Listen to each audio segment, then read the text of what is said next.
حضرت ابو قتادہ انصاری رضی اللہ تعالیٰ عنہ سے روایت ہے کہ حضور نبی کریم صلی اللہ علیہ وآلہ وسلم سے عاشورہ کے دن کے روزے کے بارے میں پوچھا گیا۔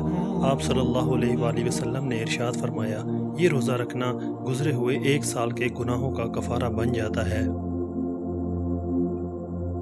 حضرت عبداللہ بن عباس رضی اللہ تعالیٰ عنہ سے روایت ہے کہ جب حضور نبی کریم صلی اللہ علیہ وآلہ وسلم نے یوم عاشورہ کا روزہ رکھا اور اس کا روزہ رکھنے کا حکم دیا تو صحابہ کرام نے عرض کی، اللہ کے رسول، یہی دن ہے جس کی یہود و نصارہ تعظیم کرتے ہیں۔ اس پر رسول اللہ صلی اللہ علیہ وآلہ وسلم نے ارشاد فرمایا، جب آئندہ سال ہوگا تو اگر اللہ نے چاہا تو ہم 9ویں دن کا روزہ رکھیں گے۔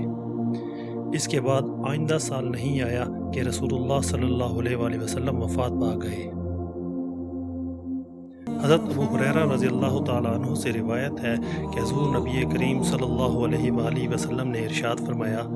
رمضان المبارک کے بعد سب سے افضل روزے اللہ کے مہینے محرم کے ہیں، اور فرض نماز کے بعد سب سے افضل نماز رات کی نماز ہے۔